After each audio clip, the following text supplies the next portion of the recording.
Langsung kerja. MC yang skor tu di sini. Ya Allah. Gimana?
Mhm.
This meeting is being recorded.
Brothers and sisters, this is a housekeeping announcement. We kindly request everyone to be ready as we will begin the program shortly.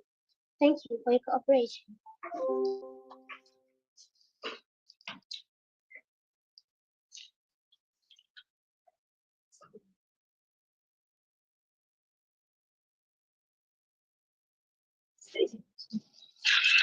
Assalamualaikum and good afternoon everyone. I am Izni Amalin, your moderator for today's webinar. On behalf of the organizing committee, I would like to welcome all participants and our honorable speakers to today's webinar titled Food Security in Focus Insight from Malaysia and Indonesia. This webinar is proudly organized by the International Islamic University Malaysia, IIUM, Dietetic Students Association, IDINS, in collaboration with the Food Security and Public Health Nutrition Research Group, FOSTER. Established in 2022, FOSTER is a research group under the Kuliah of Allied Health Science, IIUM. We are delighted to present this webinar under the theme Nourishing Nation, Understanding Challenge. To start our program, please rise for the national anthem of Malaysia, Negaraku, followed by the IIUM leading the way song.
Lead the light of the future, share wisdom to the spirit of Islam. Revelation and reason shall extend, shall prevail. Merging faith and knowledge, we the Khalifah fulfill the Aman.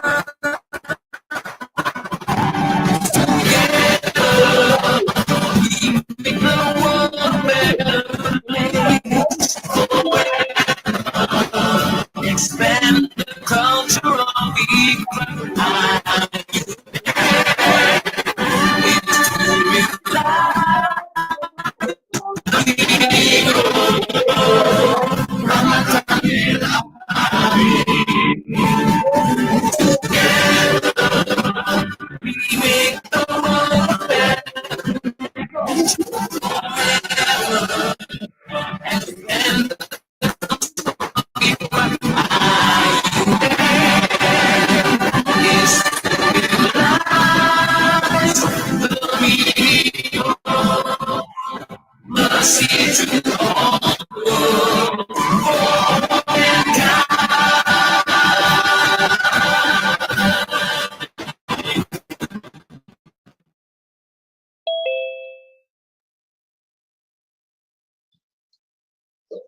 Thank you. Now let's invite Brother Danish for the Quran recitation. Assalamualaikum. Al-Fatihah.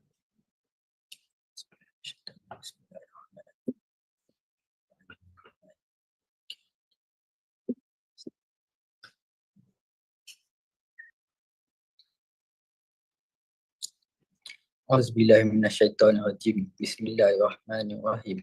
Alhamdulillahirabbil alamin wassalatu wassalamu ala asyrafil mursalin wa ala alihi washabihi ajma'in. Ya Allah ya Rahim, on this blessed afternoon, in conjunction with webinar Food Security in Focus, insight from Malaysia and Indonesia, we graciously and grateful towards you in favor of all the infinite blessing to us, your servant, to life in safe and prosperous life. We seek your blessing for a flawless progress of this event from the beginning to the end. We seek your guidance to stay clear of the event that would determine the progress of this event. Ya Latif Ya Rahman, please bless us with your tawfiq and hidayat. Please guide us to greatness, peace, glory, and prosperity in this world and the hereafter. Make us a responsible intellectual, train us with a valuable knowledge that will be beneficial to mankind in order to gain your mardan tilah. Make us your rightness servant that follow your command and neglect the sinful act. Rabbana alaika tawakkalna wa ilaika anabna wa ilaika masir. Rabbana atina fid dunya hasanah wa fil akhirati hasanah wa qina azabannar. Wa sallallahu ala sayyidina Muhammad wa ala alihi wa sahbihi wa sallam. Walhamdulillahi rabbil alamin.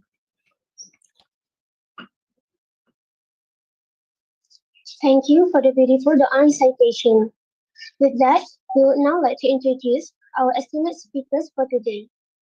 Our first speakers, Associate Professor Dr. Wan Azdi bin Muhammad Abu Bakar, holds a bachelor and master degrees in nutrition from University Kebangsaan Malaysia and earned his PhD from the University of Wollongong, Australia. He is currently an associate professor in the Department of Nutrition Sciences at IIUM Kuantan campus and serves as the chairman of the Food Security and Public Health Nutrition Research Group, FOSTER. Associate Professor Dr. Wan Azdi is also actively involved as a member in several technical working groups and committees related to nutrition under the Ministry of Health, Malaysia. His main research interest is nutrition, focusing on public health issues including food security, obesity, and also nutrition education and health promotion. And our second speaker is Mr. Infan Yusuf Habibi. He is a distinguished lecturer in the Nutrition Science Department at Brawijaya University, Indonesia. With over a decade of experience in teaching, research, and community engagement, he graduated from Wageningen University, Netherlands, with a Master of Science in Nutrition and Health, specialization in public health and epidemiology.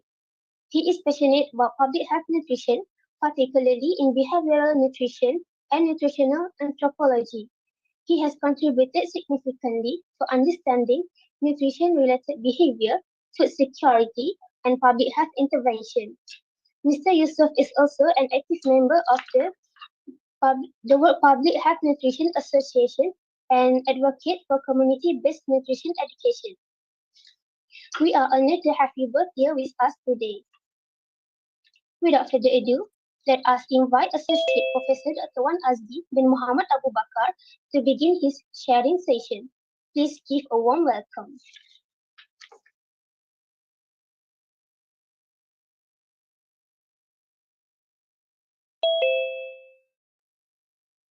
Bismillahirrahmanirrahim. Assalamualaikum warahmatullahi wabarakatuh. Bismillahirrahmanirrahim. Alhamdulillahi rabbil alamin. Wassalatu wassalamu ala asyrafil anbiya'i wal mursalin wa ala alihi wa sahbihi ajma'in. Subhanaka la ilma lana illa ma 'allamtana innaka antal alimul hakim. Rabbi shrah li sadri wa yassir li amri wahlul 'uqdatam min lisani yafqahu qawli. Wala hawla wala quwwata illa billahil aliyyil azim. Alhamdulillah. Thank you very much, Mrs. Chairman. And thank you very much also, I would like to say to IDEANS and Foster, particularly Dr. Aliza, for organizing this beautiful webinar this afternoon. And I feel so honored to be paired together with my counterpart from Indonesia, Mr. Intan Yusof Habibi. Alhamdulillah, we shall be together today delivering interesting topic given to us about food security in focus insights from Malaysia and Indonesia. Well, topic for me, I would like to deliver food insecurity, a public health concern. Why it becomes a public health concern? And on top of that, I note that it is not just a public health concern. Why is it so? We shall look at the following slide presentations, inshallah. I'll try to keep the time less than 45 minutes, and I would very much love to hear from our partner from Indonesia, Brother Yusuf, and then we shall continue with the Q&A later on, inshallah. So I will cover some part of my presentation on the what is hunger, about the definition of food security a little bit, and then statistics worldwide, and perhaps some experience in Malaysia, together with the consequences of food insecurity towards the population. Okay, next slide, please.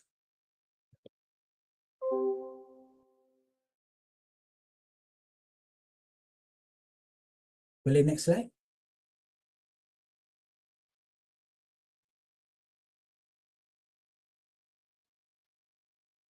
All right. So food security basically is an important agenda worldwide. You can see that many plannings, policies were developed worldwide will include food security as part of their agenda. For example, here the Sustainable Development Goals.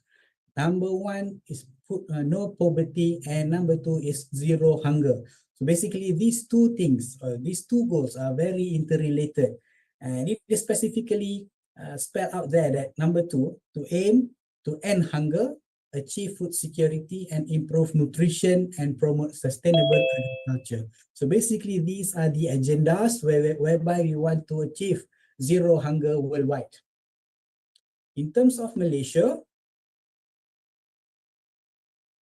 we have this National Plan of Action for Nutrition of Malaysia, and PAN. This is basically part of the many other policies aiming at well-being, health and well-being of Malaysian population. And this framework particularly aims towards achieving optimal nutritional well-being of Malaysians. And one of the biggest objectives among the 3 objectives are to strengthen food and nutrition security. Okay. So this is the worldwide accepted definitions of food security. Among the organizations using these definitions include World Food Programme, Food and Agriculture Organization, together with World Bank when they are explaining or they are practicing and executing their policies. So what is the definition? It says here that food security exists when all people at all times have physical, social, and economic access to sufficient, safe, and nutritious food that meets their dietary needs and food preferences for an active and healthy life. So from here alone, we can extract a number of keywords whereby as a whole, when it exists together, the situation exists together, it shows that we are food secure situation. All right, we move on to the next slide. These are the 4 dimensions of food security. When we talk about food security dimensions, these are the ones that we always discuss. And these dimensions cut across various types of what we call it perspective. When we talk about food security, looking at the definition itself, as well as the SDG, we can see that it depends on your point of view. You see, like us, I believe that those who are attending here mainly students as well as staff of health with health background, isn't it? So our focus perhaps more into household and individual food security and food insecurity. Otherwise, the main player when we talk about food security is the agriculture, whereby agriculture people plan and also execute the production of raw materials. You see? Okay. So number 1, is about availability. The first dimension is physical availability of food. So this one, the first one is about availability. When we talk about it here, previously, before the term food security was coined in 1970s, if I'm not mistaken, people were studying about hunger. Why people in some of the area in the world are experiencing hunger up to the extent that they feel or experience famine, right? Kebuluran, for example. So they start to target policies, they start to take up actions to increase the food production of the world, just to make sure that availability is there. And then once the availability of the food worldwide okay and stable, they found out that availability or existing of food also only does not serve food insecurity, does not confirm that food insecurity will go away. They identify that access is another component or important component in terms of ensuring that everybody get enough food. So economic access, where the people are able to buy food, physical access, where the utilities, the facilities, the transportation are there in order to make sure our people have the accessibility to food. Furthermore, after these two dimensions also were stable, they have taken actions to improve this availability and accessibility. Perhaps in 1990s, where the definition of or the term food security itself was coined, we understand that utilization is also another important component or dimension in ensuring food security. Food utilization can be divided into two. The first one is body utilization. Whatever we eat, we must make sure that our body are able to process the food and convert the food, extract the nutrients, and make sure that our body grow and keep on in a healthy state. That is number one, utilization. And the other one is also important, that the physical facilities. For example, you have a proper stove to cook the food.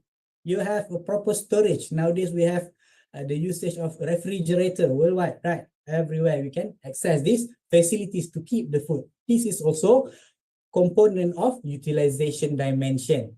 And when we talk about stability, these three components, availability, accessibility, and utilization, must exist concurrently in order to make sure food security exists. The food security situation is there. Lacks in one of these three, one or two or any other components of what we have talked about just now, will risk that particular person or individual, household, to fall into food insecurity situation. So I hope at this point, we can understand that food security can be looked at from multi-dimensions. And our side, from health perspective, we are more focused on, as I mentioned earlier, the health of the person or household itself, to how to make sure these household and individual have enough food in order to grow, maintain healthy and well-being. Okay. Let us move to the next slide.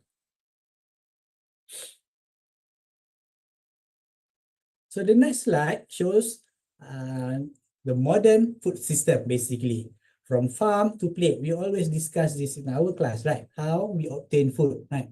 Historically, how it was obtained, and not much different until now. We obtain food from agriculture people, where people produce food by raising animals as well as cultivating plants.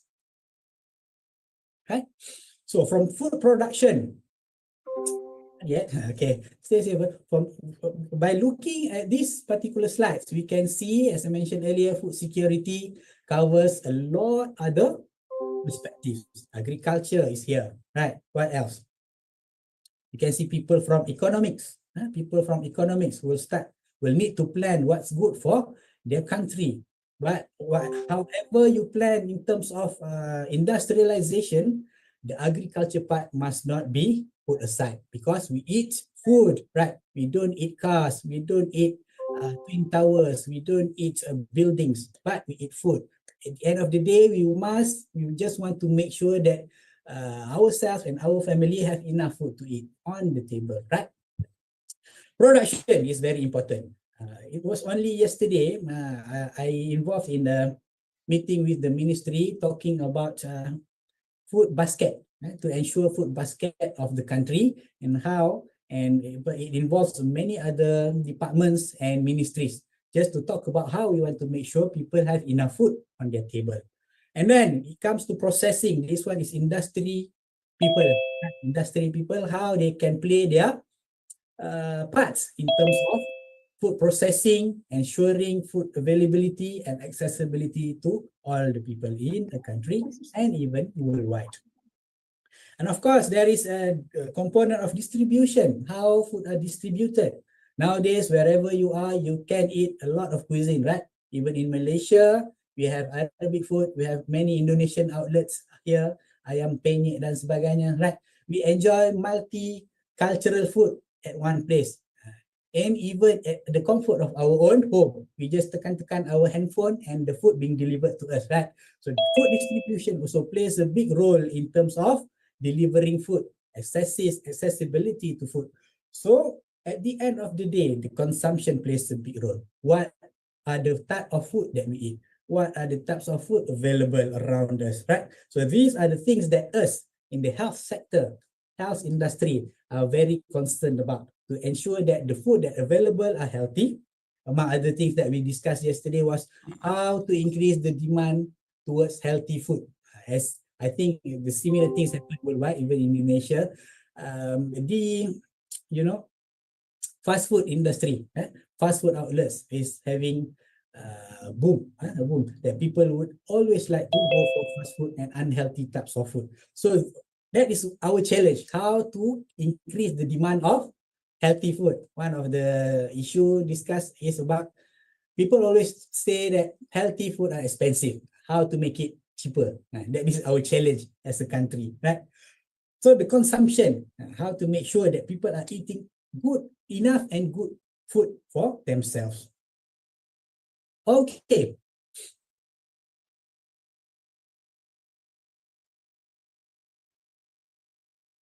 So the next slide, please. Thank you.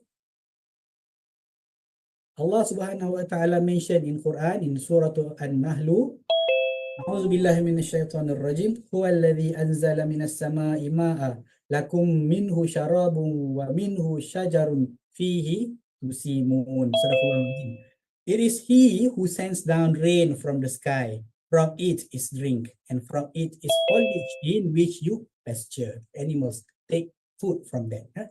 So when we talk about this, we understand that what you say,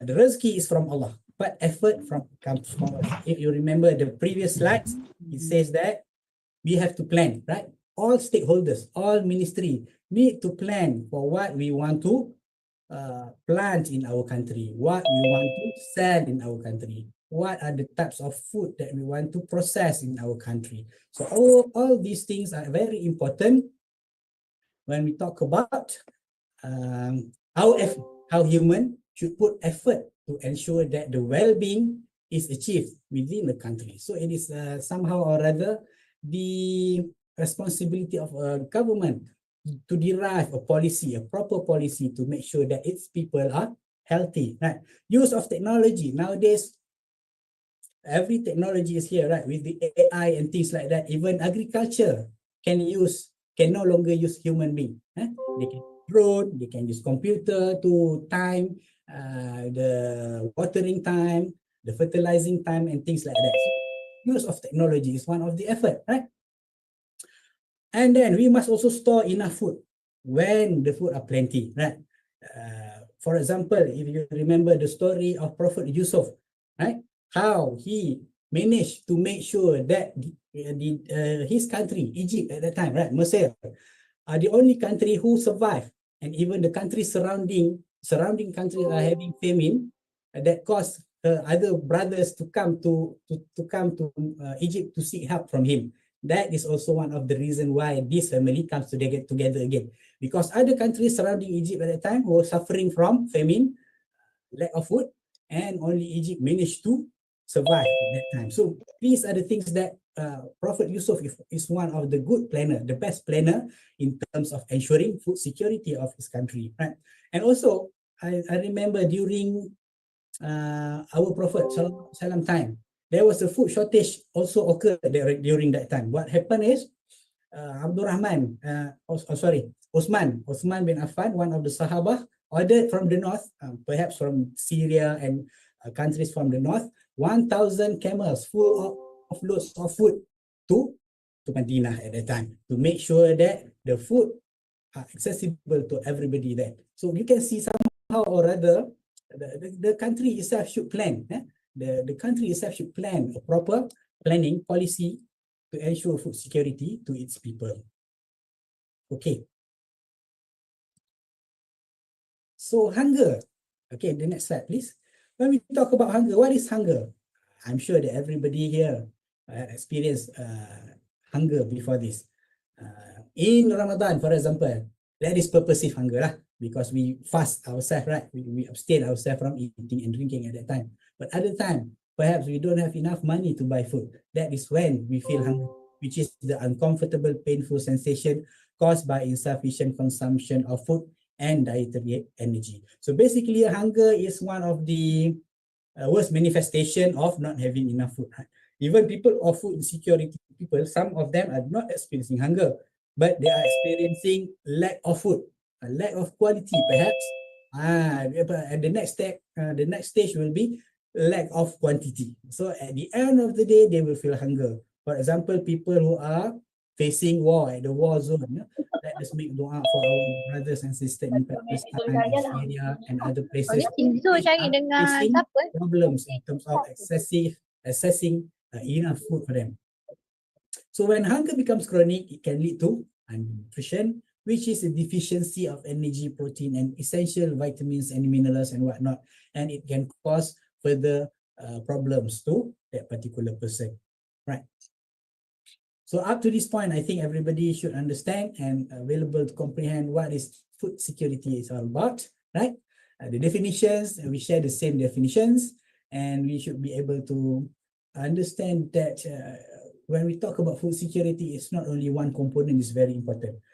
Other components should and stakeholders should play their own role. You see, as I mentioned, agriculture number one, and then economic people, and then education, people from education, how we can create an education that promotes food security, promotes well-being, promotes health. Other than that, it will be like now we can see whatever project or programs we do, the prevalence of obesity keep on increasing. When we talk about obesity itself, even some studies shows that food insecurity can also contribute to obesity, overweight and obesity due to poor lack of choice, poor of good food choices in their life. Okay, so let us see. Let us take a look about current situation, right? So the prevalence of food insecurity in the world, the number of undernourished people surged, reaching between 691 and 783 million people in 2022, significantly higher than the pre-pandemic levels. You can see that the prevalence keep on increasing despite of the actions that we take to increase food availability worldwide, right? Persistent food crisis. Many regions continue to grapple with severe food crisis, indicating a complex and multifaceted issues. You can see that people still facing food crisis, especially areas which are experiencing political insecurities, right? War, political insecurities, not to mention climate changes, climate issues, and things like that.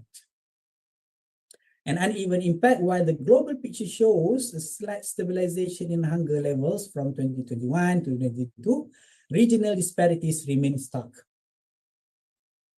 That's the same as we mentioned earlier, right? Okay. In Malaysia, we do conduct National Health and Mobility Survey, right? 10 years ago, in 2014, we have this Malaysian Adult Nutrition Survey, which shows that about 25% of adults are experiencing insufficient food quantity, which is an indicator of a significant level of food insecurity. A quarter of the population surveyed telling that they are having insufficient food quantity in their home. However, during that time, the survey components was not complete enough. So this is the best conclusion that we can make at that time.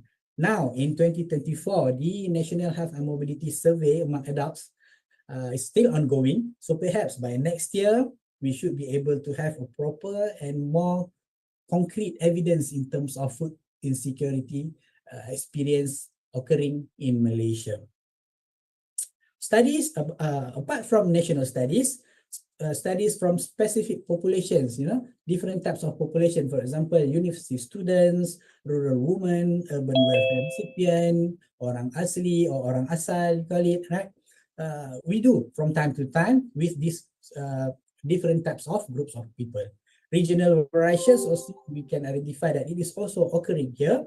Studies suggest that food insecurity can be more pronounced in certain regions, such as in rural areas and poor urban areas, compared to the urban and wealthier areas, right? So these are the things that happens in Malaysia, basically. And I believe the similar situations also occur worldwide. The next slide shows that recent publication or report on orang asli. We also even study orang asli. This one is representative because it is conducted in the whole Malaysia. So you can see here that the number of moderate or severe food insecurity goes up to 17.6%, and 6% of them are having severe food insecurity. Orang asli settings in Malaysia could be widely varied.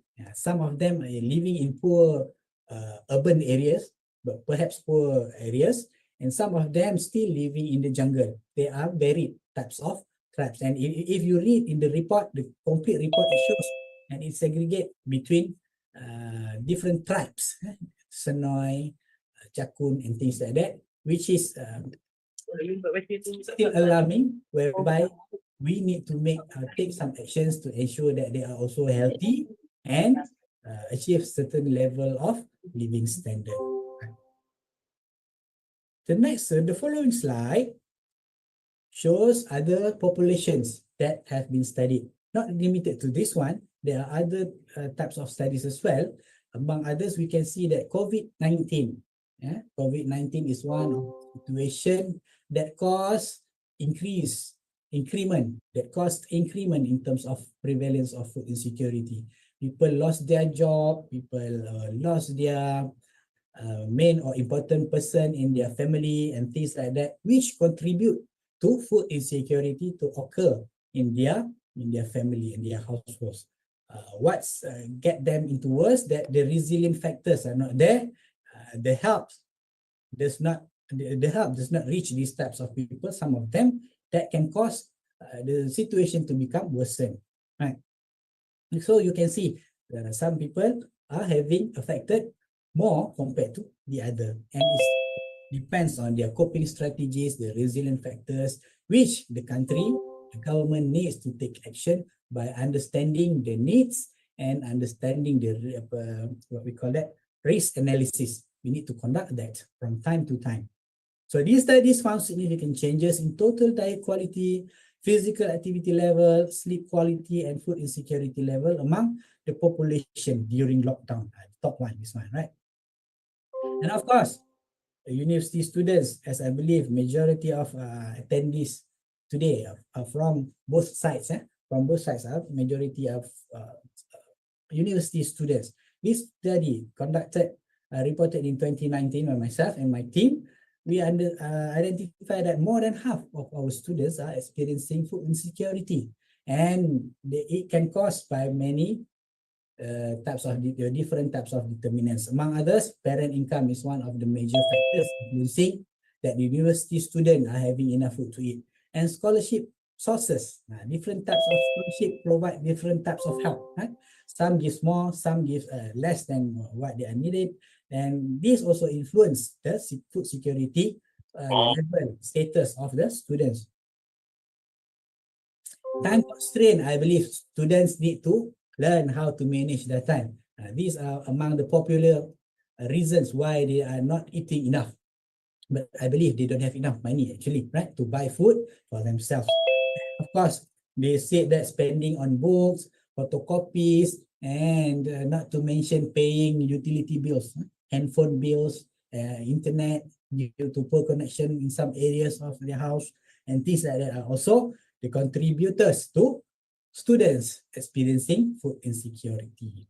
Okay.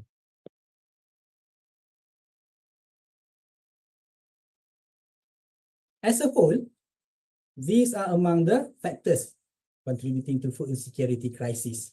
Ongoing conflicts, as we mentioned just now, war between countries. Even though we are not in the warring zone, if you still remember, war between Ukraine and Russia caused some of the food items to become more expensive. So it is also influencing us, right?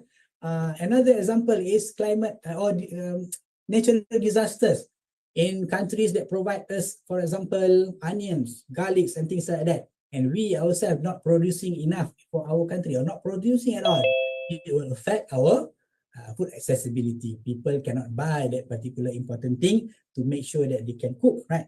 And I learned also that basmati rice, it is not able to be planted here in Malaysia due to certain reasons, the conditions, the environment. And Malaysia, as you know, that we always love to go to mamak, to mamak, kedai mamak, and eat biryani and whatnot, right? So it also affects the food prices in these food outlets. Okay, climate change, economic shocks, because of war, because of quarreling, because of political instability. This could happen anywhere. Income inequality, this also part of the campaign that always being used by governments, right? Political parties and things like that to improve income inequality, and it goes back to the first agenda of SDG to make sure that no poverty exists, to reduce the poverty worldwide. And of course, urbanization and dietary shifts. These also influence food security level and stability. In Malaysia, if I'm not mistaken, 70% of our population are living in urban area. As we know, the urban area are lacking when they live in urban area, for example, flats, houses, or in taman-taman, they are lacking in terms of accessibility other than buying food from the outlets, right? They are lacking in terms of facilities, for example, land to plant their own food, right? To raise their own chickens, for example. So these are the things that also contributes to food insecurity crisis. Okay, I have another 15 minutes. Inshallah, I have another 5 slides to go. All right, moving to the next slide. So why food insecurity is a concern? So this is perhaps, I believe that our point of view is very important here as a workers in health sectors, right? Because we are working or living ourselves in the health sectors. Malnutrition can occur due to not enough food. Not even if you have enough food, but to low quality food, it also can contribute to stunting, obesity, and of course the hidden hunger. You might look okay and normal, but you are lacking in terms of micronutrients, right? You can become anemic, you can become other types of issues related to nutrients. So nutritional status, this one is from the Maternal and Child Health Report 2022. Stunting below 5 years old at 21.2%.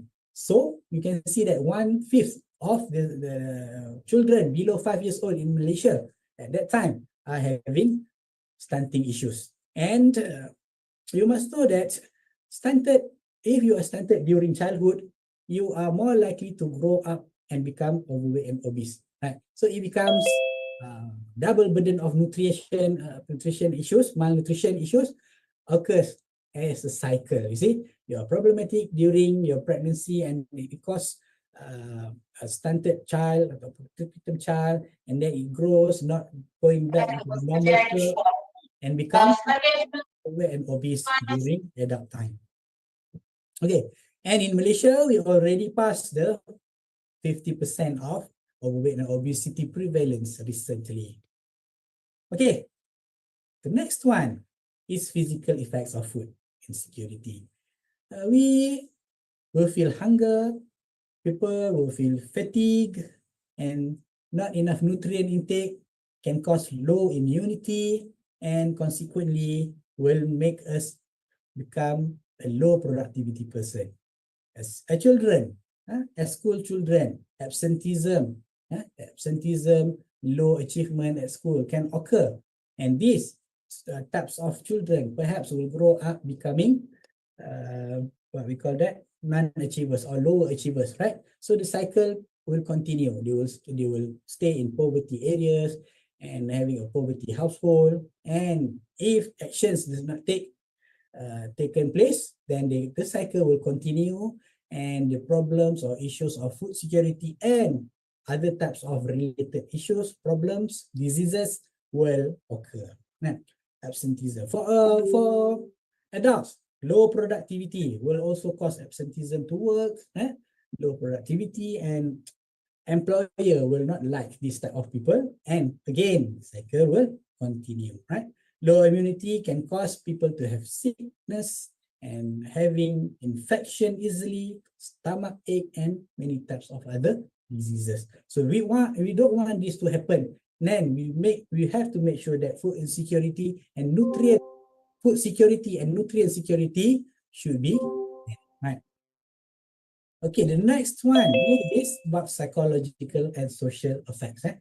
The psychological and social consequences can these particular people or individual can become a problematic and drop out children and unproductive adults, as we mentioned just now. And of course, in terms of psychological or social consequences, the socio-familial disturbances can occur in the family or household, including modification of eating patterns and other related rituals. You see, the relationship between father and son, you just imagine that your son came back from school, and he mentioned that, oh father, my friend eat KFC, very nice and tasty fried chicken, I want some. But the father have no money to buy food, right? So they will become angry, and become the feeling of powerlessness is there, and become angry. So the stability of the households are disturbed, right?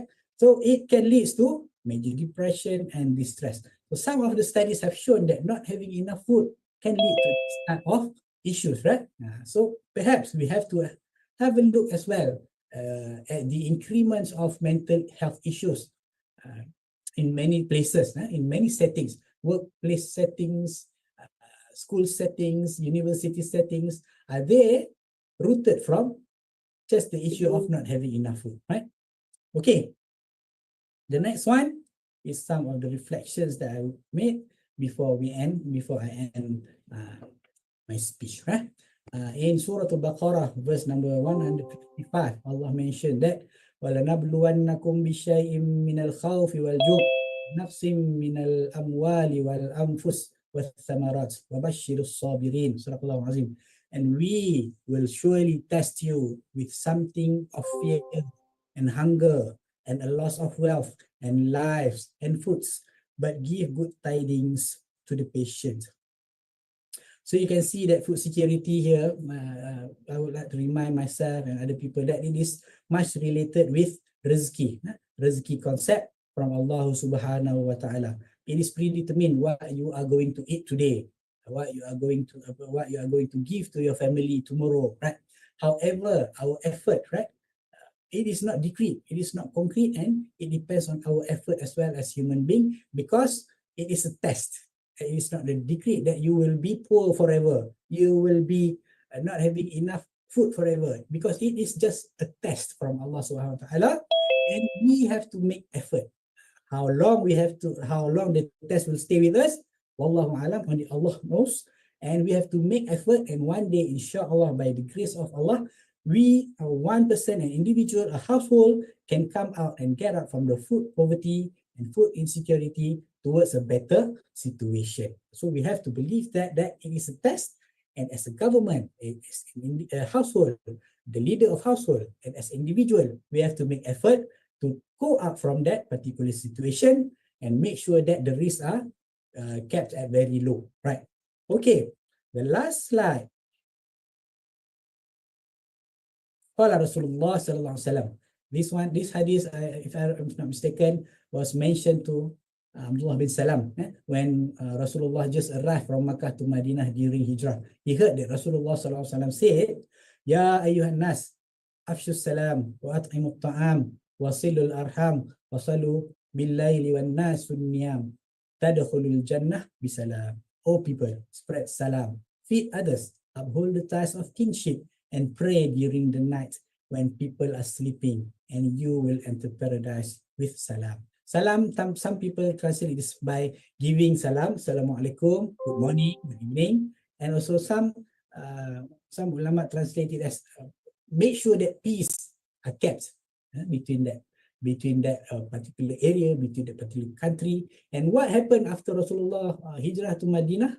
Beginning from him becoming the first leader of Islam, and after that the Khulafa al-Rashidin, and after that Tabi'in, and after that Tabi'in, Islam, what we can say, berkembang, right? Islam berkembang from just a small area in Madinah, and then the Arabian Peninsula, and 1/3 of the world belong to Islam in a peaceful situation. So basically, make sure that if we want to sharah peaceful word, it is many things. All stakeholders must make sure that their particular area are peaceful. From the production, peaceful, and then what was that? Processing, distribution, and after that, our own kingdom at home, right? Our household are peaceful in terms of feeling safe, easy to take food from. Availability, accessibility, and things like that are all there. And of course, the second keywords here is give food, give other people to eat, feed the others, right? This has always been mentioned in Al-Quran and also Sunnah everywhere. Give people food, make sure food is available and things like that. So when we talk about food security, ensuring it is an act of ibadah from many stakeholders that everybody can play a role, inshallah. I think that's it from me. We would like to listen from our counterpart from Indonesia, Brother Yusuf, and inshallah we will go for the Q&A sessions later on. Thank you very much. Back to the chairman. Assalamualaikum.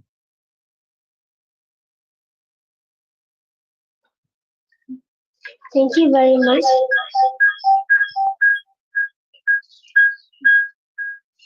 Thank you very much, Dr. Wan Azzi, for that insightful session. For any question, you can write it in the chat box, and the question will be answered during Q&A session. For our next session, please join me in welcoming Mr. Intan Yusuf Habibi to share his insight with us. Please welcome. Yeah, thank you, moderator. Can you hear my voice? Loud and clear. Yeah, thank you, Dr. Wan Azdi. Okay, first of all, I would like to thank you for the Dr. Aliza for this wonderful invitation, and I would like to thank you again for Dr. Wan Azdi for the very warm greeting. Thank you very much, Dr. Wan Azdi, and also to all the students and participants of this webinar. I really hope that you can enjoy my session, and I would like to thank you for having me here. Okay, I'd like to share my slides. Okay, could you see my slides? Okay, moderator, can you see my slides? Is it clear? Yes. Yeah, okay. Yeah, okay, thank you. Yeah, so on this afternoon, I would like to share about food security in Indonesia, experiences and strategies for a nourished nation. And my name is Intan Yusuf Habibi. I'm a lecturer in Nutrition Science Department, Faculty of Health University in Malang, the second largest city in the East Province, East Java Province in East Java. Yeah. Okay, before I start, I would like to mention early that the presentation that I'm going to convey or I'm going to share is much more related to the grassroots, or even much more in technical, in more practical settings. And I really hope that at a glance, I believe like the majority of the audience in this webinar are students. I would like to point out that to make things like food security is much more understandable, because I believe if we talk about food security, there's a lot of concept that maybe it's really far from our imagination. But from my experiences, I would like to share, and I would like to hope later on all the audience and participant can grasp on this concept is much more easier. I hopefully so. Yeah. Okay. The first one I would like to mention about the definition of food security that is also already presented by Dr. Wan Asdi. One of the definition from FAO, that is the food security exists when all people at all times have physical and economic access to sufficient, safe and nutritious food that meets their dietary needs and food preferences for an active and healthy life. So as we can see here in the definition, I would like to underline and emphasize about the accessibility and also the physical and economic access to every single person that they have the rights to have food. Yeah, even though Kat email tu ada. it is Ada dah. really complex matter on how region or a nation how to provide foods into their society, but still we would like to point out several experiences from me so we can understand this better. Yeah, especially like the main purpose of food security, hopefully it can meet the dietary needs and food preferences for an active and healthy life, because a strong nation is also consists from the strong people itself, and that this also comes from the good nutrition and healthy from the population. Okay, moving on, the components of food security that is also had already mentioned from the Dr. Wan Asdi. There are four main components. First is about availability, in which that you can see in the slides. It means that the sufficient quantities of appropriate food, quality food is available from domestic production, commercial imports, food assistance, or food reserves on a consistent base. So like food production, we can see like from the food crops, or even like the rice field, or even like the other place in our area or in our region, about the places that can produce food, or even from the husbandry, or even from the another sources of food, or maybe from the livestock as well. Yeah, and the second, other than availability, is the access, in which people have adequate income or other resources to access appropriate food domestically through home production, buying in local markets, or as exchange, gifts, borrowing, or as food aid. So mostly this is also related with the food price, and also the power purchase from the society on how they perceive whether a food is quite expensive, or they can say it was quite cheap for them to buy some food. Yeah. And also it really depends on different areas, maybe in the rural or even in the urban, and also related with the income as well, and it makes things much more dynamic and more complex. I will mention about that later on. Yeah. The third one is about the utilization.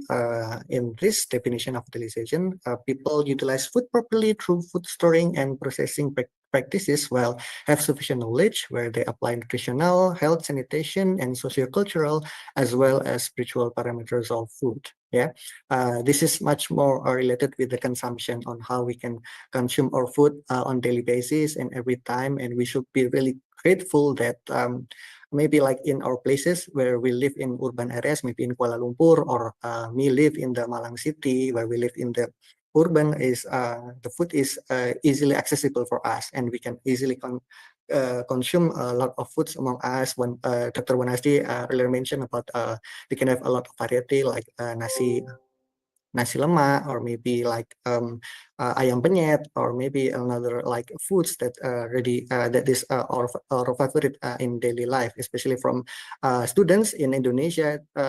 Most of the time when I ask of my student, when I ask what do you eat in a daily basis to save your budget, they said it's ayam penyet.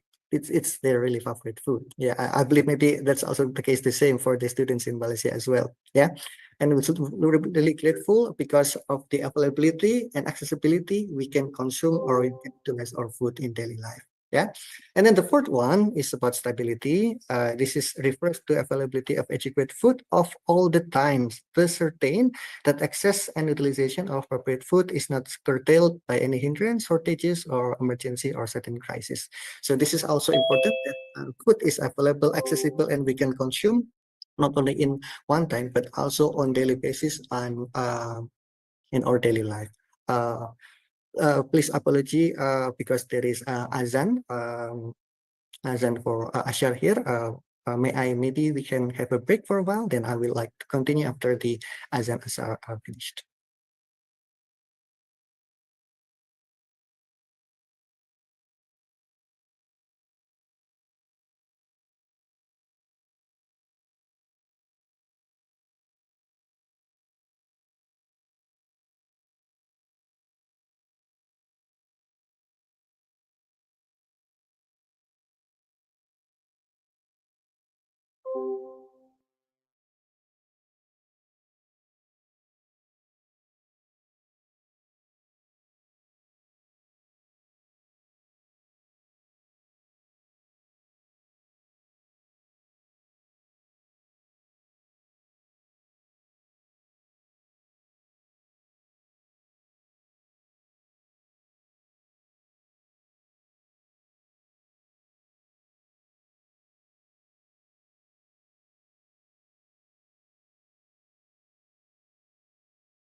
All right, I'd like to continue my presentation. So about the stability, we should understand that actually the concept of food security also covers about the stability itself, which food is should be available, accessible, and we can consume that in any time, even though like we know there is several times or several occasions, like also Dr. Wan Asti mentioned earlier when the COVID-19 on several years ago really become a global pandemic among us. We are at some point we become a really quite have limited access to food because of many constraints, such as maybe of the COVID itself, and also several conditions like the protocols, etc. But also that also become one of the concern. But that's happening in our places in urban. But I would like to continue much more further later on the rural or even in the remote or even in the difficult areas as well. I will mention about that later on. Yeah. Okay. And the next. Yeah, okay. I would like to point out the food insecurity in urban areas, and this is quite a really interesting topic to discuss for me, since I believe, like most of us, really think that actually food insecurity is strongly associated with the rural areas, and which maybe we can imagine that maybe in rural areas it's quite far. It's a quite far away place. It's not that as sophisticated or much advanced compared to the city areas, but still we can see the food insecurity in urban areas, which is characterized by insufficient access to nutritional food, and then primarily to the economic hardship, limited access to affordable and healthy food option, and social inequalities. And yeah, even though actually in urban it generally have better infrastructure and food availability compared to rural areas, still food insecurity is a still significant issues, particularly in a low-income neighborhoods, urban or peri-urban, or among marginalized population. And as we can see in the slide, actually, the factors that contributing food insecurity in urban, there are three main factors. The first is economic barriers, which is like the high living cost and low wage and unstable income. That is mostly because of the phenomenon of urbanization, the movement of the rapid movement of several people from the rural area to urban area, in which they can have a better living, they can have a better work, and then they have a better income as well. But the thing is, sometimes it become quite dynamic in the process and the reality that maybe they should have several hardship and they have to survive. Yeah, they live in a really quite not a clean area and limited access to the hygiene and sanitation facility as well. And then that's also related with the employment as well. They have really employment that is quite unstable, maybe like just quite short time work, and they don't have quite enough income, and it makes them quite difficult to have access to the nutritious and safe food as well. And or even though maybe like the proportion of the income for them, they much more the income that they get is much more used for the living, not for food actually. So that's also food become less priority for them. And also social inequalities such as unemployment or maybe housing instability, I already mentioned about that, and also limited access to social protection support. This also made the case because they are, maybe it could be because of the urbanization, they are not registered in the system of the in the city, so they cannot be listed as the one actually of the recipients of the social protection support. So also this is quite really interesting things that maybe also happen in a big city as well. It's like a hidden phenomena, yeah, as we can see like the glamorosity during the night and the day, and then we can see there's a lot of things happening, but beyond that, the things that maybe it's not quite really exposed, we can see there's also slum area in peri-urban area. There's also food insecurity is also evident as well in urban areas. Okay, later on, for the food insecurity in rural areas, it also refers to the lack of consistent access to enough nutritious food due to the financial constraint and then limited agricultural resources or inadequate infrastructure. Rural areas often face challenges such as poverty, poor agricultural practices, limited access to markets, and environmental degradation, which actually exacerbate food insecurity. And this is much more discussed, yeah, about the food insecurity in rural areas because of four main factors such as economic constraint and then climate change. As maybe we can see now, we cannot really predict which season is now. Maybe like earlier on, maybe we can notice that actually during the October is the start of the raining season, and then the April is the start of the summer season. The things now is much more unpredictable, and also it affect for the in people who live in rural areas, which is mostly they work as a farmer, and we know farmer is one of the main actors that actually I would like to point out. They are the lifesaver of our life, if I would say, because of the role, they can produce food, they can have rice production, which is our main staple food, and they're really struggling in their lives. And also at the other hand, because of the climate change, they cannot predict the seasonality, and then they cannot predict the harvest season when they have to plant their food crops. And also sometimes maybe we can see, I don't know in Malaysia, but Indonesia, there is also quite a really sad news that actually when they have the harvest season, they have a lot of production of foods, and it has a really, really low price. So maybe like the effort that they have done for several months, and with a lot of effort, they have to be a daily cultivating their food crops, but then at the end, the yield it's not as much as they expected, especially in terms of income. Yeah, and so in terms of this, we should take serious attention to the farmer as well, especially in rural areas. And also in terms of the agricultural inputs such as fertilizers now become much more expensive, even though there is also several aid from the government. Well, sometimes when I go to the field and I have some discussion with the farmers, it's quite complicated on how they can get the fertilizer. They have to do such as a quite a really long administrative process. So it's make things much more difficult. Yeah. And also, there's also possibility the infrastructure and market access. The poor infrastructure access it can be like because the distance from one area to other is quite far in rural areas. Maybe like I would say once I've been in Malaysia, or twice, yeah. Let's say maybe in Kuala Lumpur to Petaling, if I'm not mistaken, it took about like 20 or 30 minutes. Let's say that's the distance, Kuala Lumpur to Petaling. That's in the big city, but in the rural areas, that's not the case. To one area, or maybe to one sub-district or sub-district, maybe in some extreme area in maybe in Borneo or even in the Papua, one of the biggest island in Indonesia, it can take maybe 1 or even 2 or 3 hours. So like the access is really quite limited, not only the time, but also the main road as well. I will show you later on. Yeah, so there are a lot of challenges that also happening in rural areas. Okay, I would like to continue later on. And yeah, this is quite a glimpse of the maps of Indonesia, and I believe everyone also has noticed about the maps of Indonesia, and we share borders in Borneo, yeah, in the Borneo Island, and I would like to point out this is quite a really introduction about the geographical situation in Indonesia. We have 38 provinces, 270 million population, and we have over 300,000 island and 13,000 island, 74,000 villages, and 80,000 sub-district. Yeah, and like mostly in Indonesia live in the rural areas. And as we can see here, it's like a lot of island here.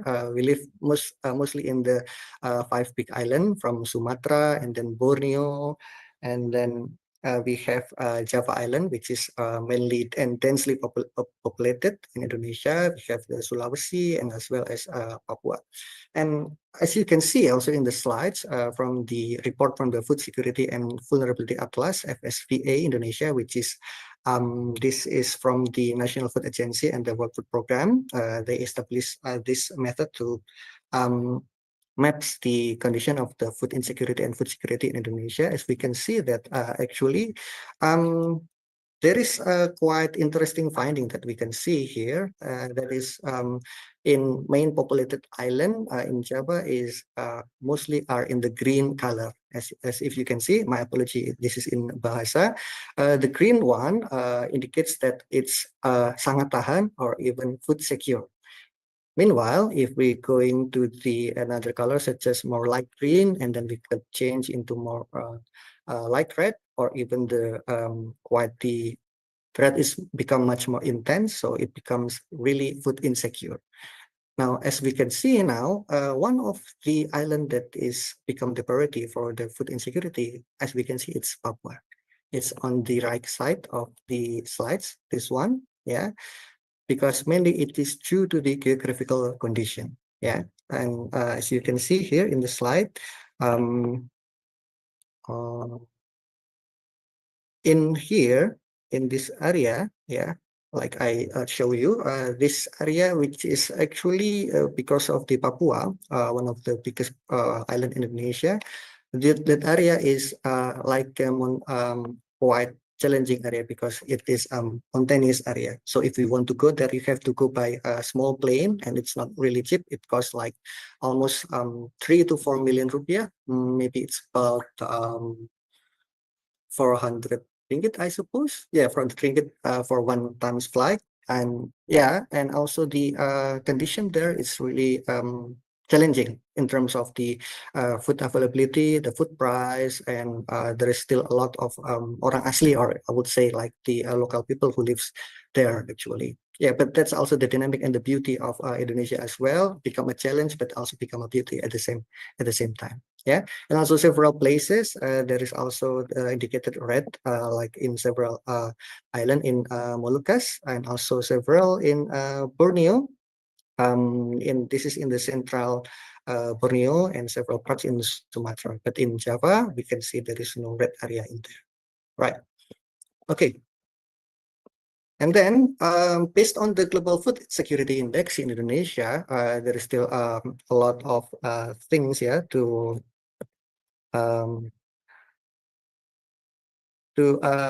improve. Yeah, there's a lot of things, as I would like to just point out the important one, which is in the red indication from the Global Food Security Index in 2022.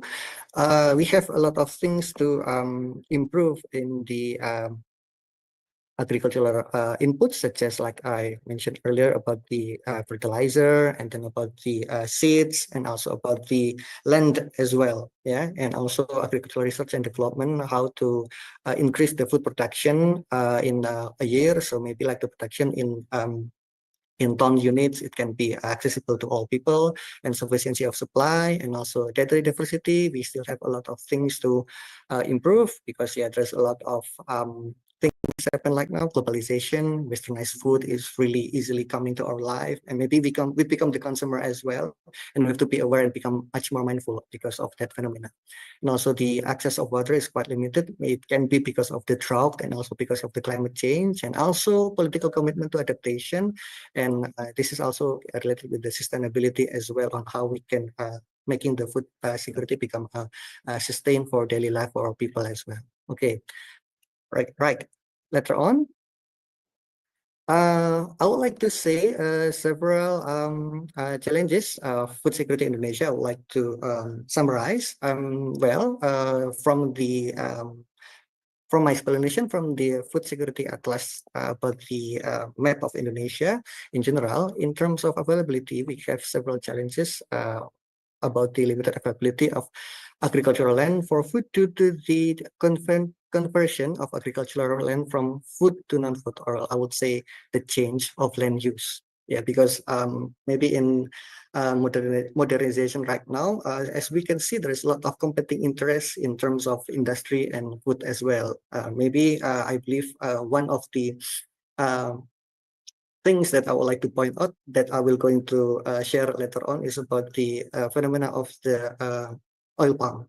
Yeah, because I believe it becomes a really commodities, and become a really biggest contributors for the nation income. Yeah, but at the same time, it can be government thinks that at some point, yeah, it is really important for the nation income, but at the same time, we have to sacrifice the land from the food into the non-food usage. So let's say like the land that is maybe originally formerly known as food crop production, or maybe like forest, and they have to convert that into the oil palm industry, because of the demands, and also needs, and also the potential income from the oil palm as well. So yeah, that's also a phenomenon that quite really interesting happening right now.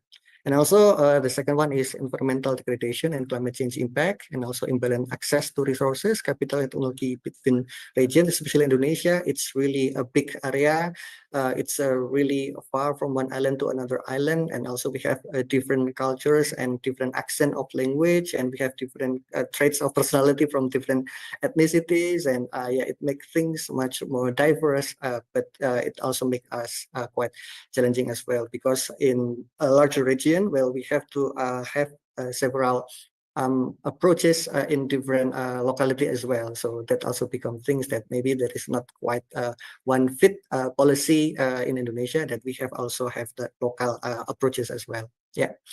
Okay. And next one is I would like to point out the challenges of food security in Indonesia in terms of accessibility. Yeah. First one is about insufficient transportation facilities and infrastructure, both overland and especially between island, increase food distribution costs. Yeah, this is also apparent based on my experiences. Maybe like if we go to the rural area or remote area, and I have got the chance in 2016 until 2018, I went to Papua for the research and community service proposals, and it's really interesting on how I would survive. Yeah, I have to be food secure daily because the food cost is really expensive there. So I have to manage my budget really well. Yeah. And it's also because of the distribution, and also the access is really limited. Just like in this picture, like I point you in here. Yeah. Well, this is the main road in the Merauke, one of the district in Papua, is really heavily damaged. Yeah, so when there is rain and then there is dirt, and well, if you go by car, well, you have to think twice or even three times. Are you going to other areas or not? Otherwise, otherwise your vehicle will be trapped and you cannot move around. And also that also can inhibit or maybe makes the food distribution cannot goes that very well. Yeah, and the other then the other example, this is one picture uh, in right corner here. Yeah, this is when I go to the still in the Merauke as well. When we go to the like the posyandu or even like the regularly health monitoring there. It's once in a month. Yeah, we want to go there to do the nutritional status assessment for the children under 5. Yeah, so we have to go by boat, and if you go by boat, it takes about like almost 1.5 until 2 hours from the main area, and it's really costly since because we have to rent for the boat, we have to spend some budget for the gas, and also we have to rent also for the one who drives it, etc. And as you can see here, I was going to that places with several midwives and another healthcare provider, and they are sleeping in the middle of the trip because yeah, it takes time that so long, 1.5 until 2 hours into one area. And we go there when there is a lot of things to improve there, a lot of things, yeah, like the condition of the posyandu, the place for the nutritional assessment is not that well established, and then there is a lot of things that maybe especially for me, uh, like what I see is about the people there doesn't have quite enough awareness about health itself. Yeah, sometimes they just ask to me directly, why do the healthcare providers come to us? Or what are their intention to us? We are healthy and we don't need you. Like that's also I remember that I have that experience, and I listened that and I deep inside my heart, it's really sad at the same time. Yeah, that's also the challenge and beauty at the same time. I always try to convince myself at that point. Yeah, and also the location of food protection centers remains concentrated only in few regions, and also poor infrastructure connecting protection centers within or between cities, just like in this picture. In this is in Papua, in the area in which you can see in the FSPA or food security for food security atlas there, which is heavily concerned with the food insecurity. Okay, I would like to move on.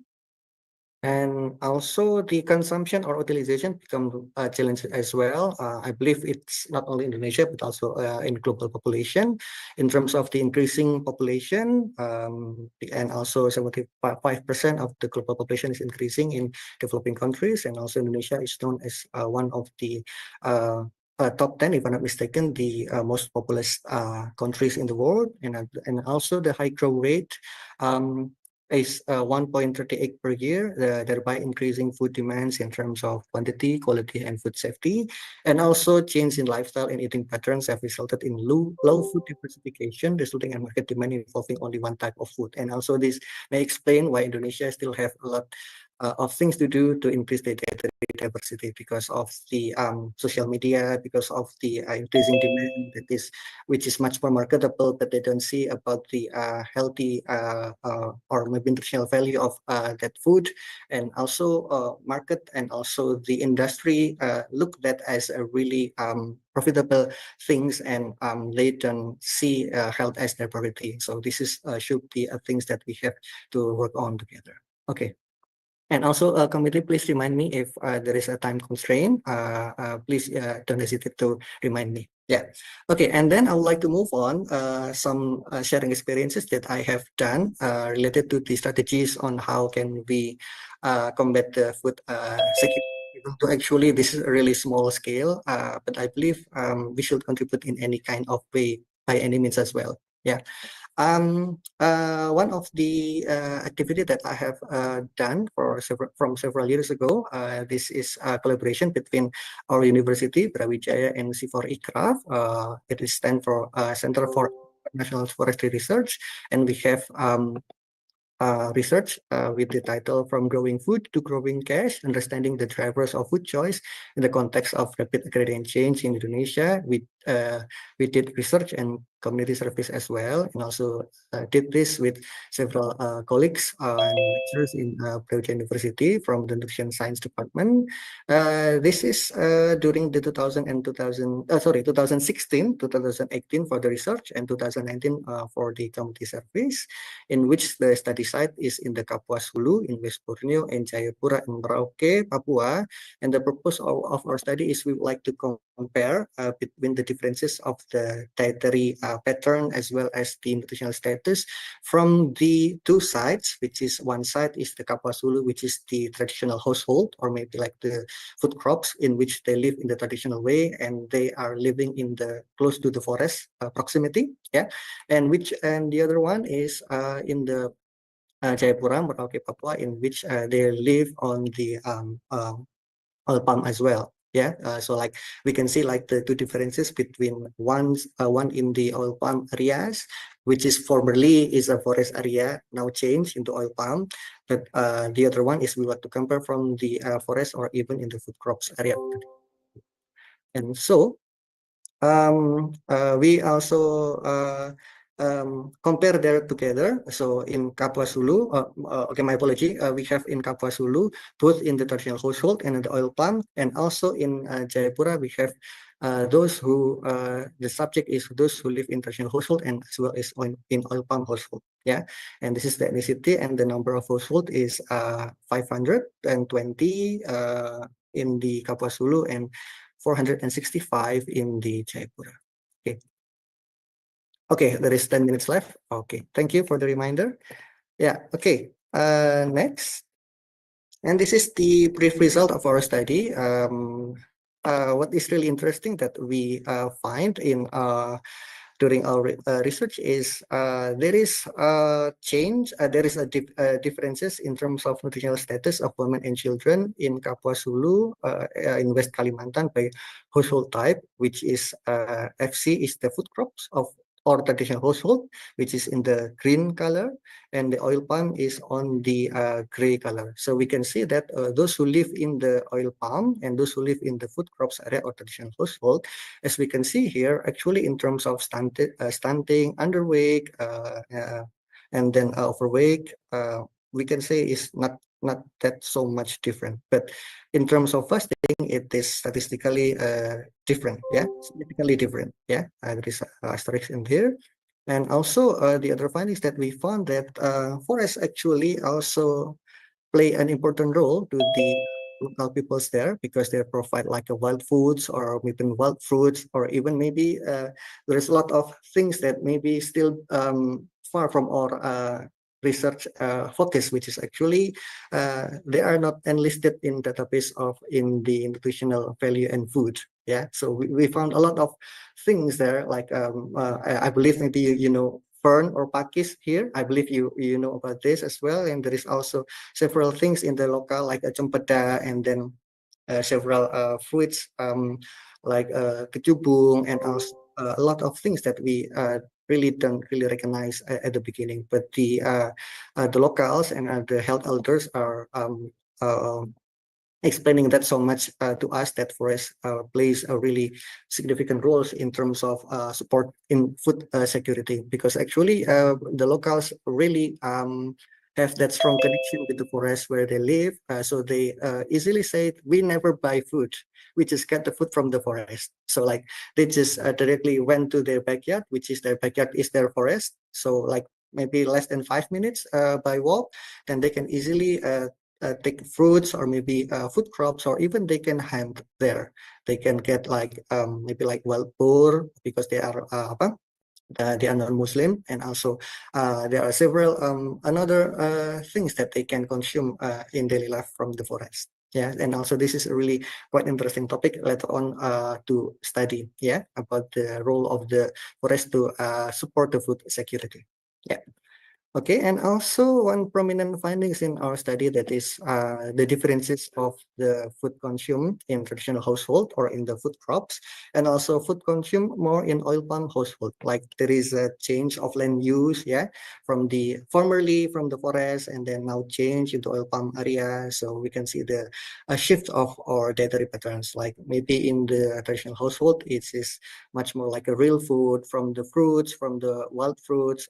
Fish are also still available. They have several rivers, so they can catch easily of the food in daily life. And then also maybe in the food consumed more in oil palm household is much more like ultra processed food. Yeah, much more like in the urban right now, because actually it's really interesting because they said that because of the change of the land use, they also have the shift of their daily life as well. They now earning income because they work in the oil palm. Meanwhile, in the traditional household, they are easily just can obtain food easily in the forest. They don't buy it. They just go like it's their part of their life. So it's really interesting to see these changes. Yeah. So we would like to say that there is apparent changes in terms of dietary patterns, and this is maybe things that unseen, yeah, in the surface. Yeah. Okay. Later on.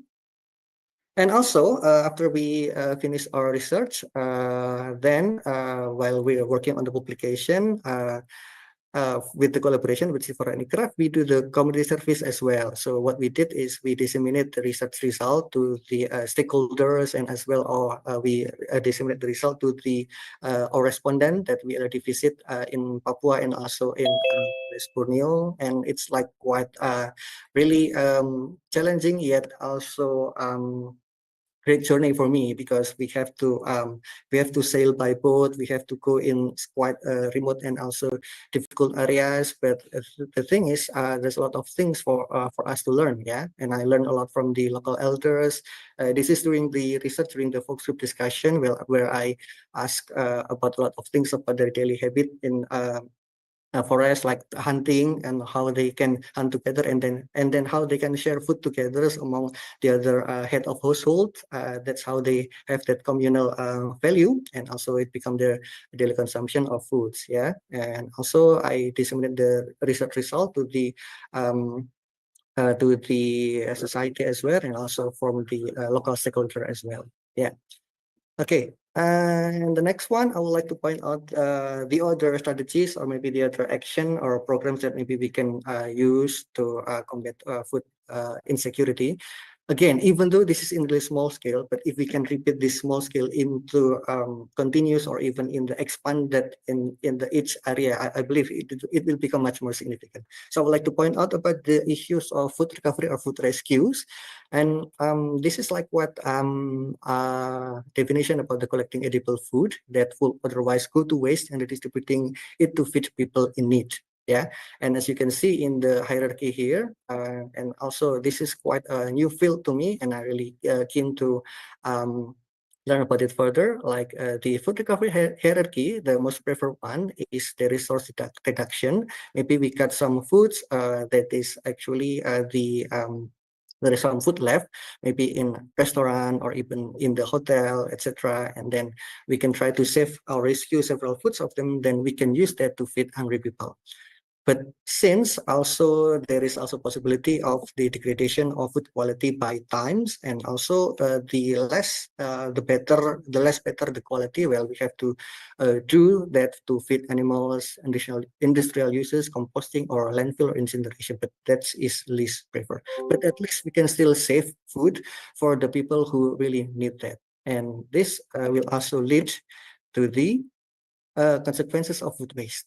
And sometimes, well, in really in daily basis, sometimes we eat something that actually it's not unnecessary, or maybe we just binge eating. We feel like we are too hungry at one time, and then just eat a lot, and then after we eat at several moments, then we just not finishing our food. Yeah, and also this is make consequences of food waste. Like there is a lot of million tons food are wasted, and it can be financial state loss up to a lot of money. Yeah, and also food waste 700 tons based on the based on the statistic of the National Bureau of Statistics in Indonesia, 700 tons food waste is produced daily.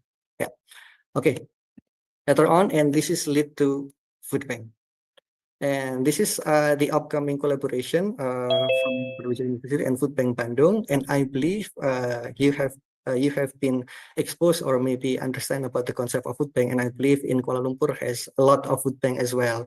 But in Indonesia, there is still a little initiative that is related with the food bank, which is actually the main agenda or the main activity is the food rescue from the hotel, from the restaurant, or from the activity that we have several foods that actually has a really good quality, and then we rescue them, and then we can give them to the people in need. Yeah, and actually the initiative here it's from in Bandung, yeah, in the West Java province, and this is also from my colleague, and I really want to adopt this concept into in Malang City, hopefully in the nearest future, because a lot of things to prepare, a lot of things to do, yeah, to implement this food bank concept. Yeah, like the main activity is food drive, collect food surplus from various sources, and then turn food waste into profit, and then food sharing as well to distribute to the neediest. Yeah. And my apology, this is in Bahasa. So like the process is we took the surplus, the food surplus from the farm for the distributor, from the supermarket, from the hotel, restaurant, cafe, bakery, or even the household. Then from the food bank, we are controlling the food safety and also for the storage as well with the protocols. So we can ensure and guarantee like the food later on, if we want to share it to people in needs, there is still in good condition. And the target of the food bank, it can be like in the school or even in the families or even in the posyandu or even in the several targets such as maybe children under 5 or even in the pregnant women, etc. That also become the target of the food surplus as well. Yeah, and also I believe this also can contribute to food security as well, because of the food waste, we save the food waste and we can give this to people in need. Yeah. Okay. And also with the activity that already conducted since 2020, 10 tons of the food is saved. And also this is also related with the SDGs as well, which is Dr. Wan Asdi also mentioned beforehand, like the global goals for number 20, number 12, responsible consumption and production, and also 13 for the climate action. And more than 20,000 portion have been given to people in need. Yeah. So this also support the zero hunger for the SDGs as well, and there's a lot of beneficiaries that also received this program. Yeah. Okay, and the main activity is food drive and food rescue in here. So we gather several volunteers, and also I believe this is also a chance for students to contribute as well, because sometimes when you understand the concept of food security, sometimes it's like intangible, something that you cannot understand what is Pak Yusuf say about this subject right now. It's like beyond our imagination, but by doing this a little small action with the food bank, you can become a volunteer, then you can know how valuable is food, and you can become much more grateful, and then you can save this food into someone in need. And I believe it will increase our awareness, and also if we try to like have this food bank concept in each area, hopefully it will contribute to the food security as well in the urban areas especially, or even in the rural if that also possible. Yeah. Okay.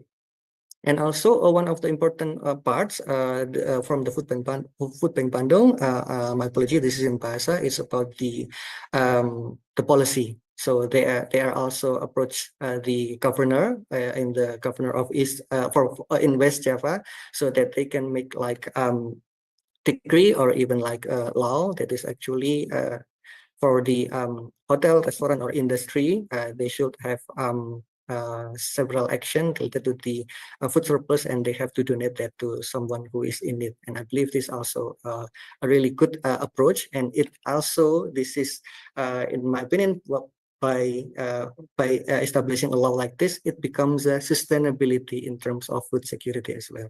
So we can guarantee like the later food access is also can be possible. Yeah. Okay. Other than that, there is also a program that I have done, which is in collaboration with Siamio Rikfon, which is the regional center for food and nutrition. Yeah.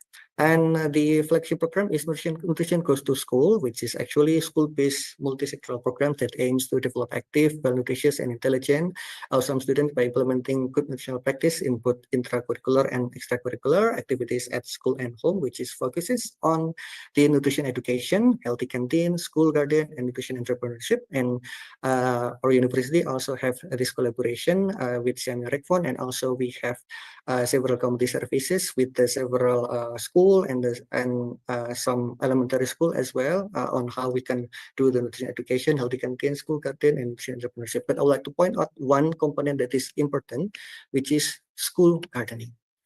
I don't know with the student nowadays, or let's say my experiences. Well, back then, while I was in the my teenage age, yeah, I don't have any experiences related with the gardening or even with the farming. And by giving these experiences to millennials, to the young people right now, I believe they give them much more experiences in terms of how they can cultivate plants, and then they can harvest the plant.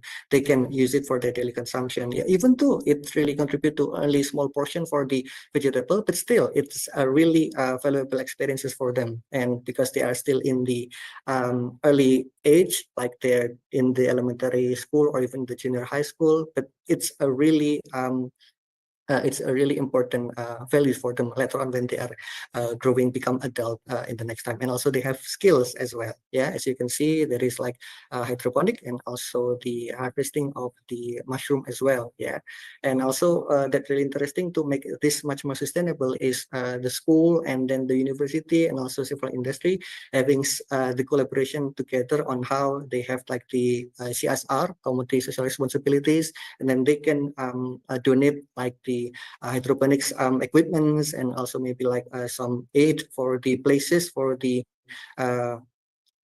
plants, or maybe they help to give some seeds, etc. And so we have to working hand in hand together to make this happening. And what really important from this is about the experiences. Yeah, activity is number one, but the experiences, and they can get the understanding about the importance of food by cultivate them, and they can understand that, oh my God, so vegetable, it's come from the seed later on when they are grow, when they harvest, because the process is so long, and then they have to nurture the plants, and they can really appreciate the food itself. Later on, hopefully it become a really valuable experiences for them when they become the adult. Yeah.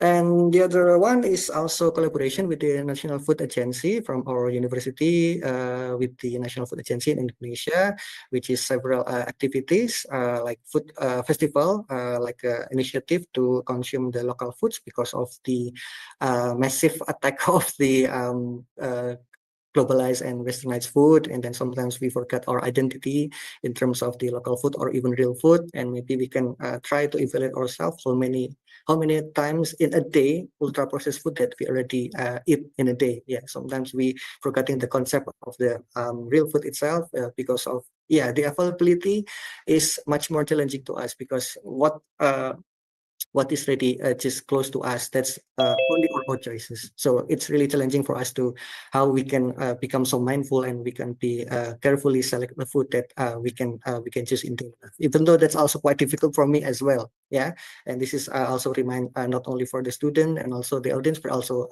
that's also reminder for me as well. Yeah. Okay, later on, and there is also the Kelintong Go Green. This is a quite initiative from the one sub-district in Malang City, which is formerly known as a slum area, but now is reformed into a green sub-district and practicing urban farming. And urban farming becomes really quite a great concept.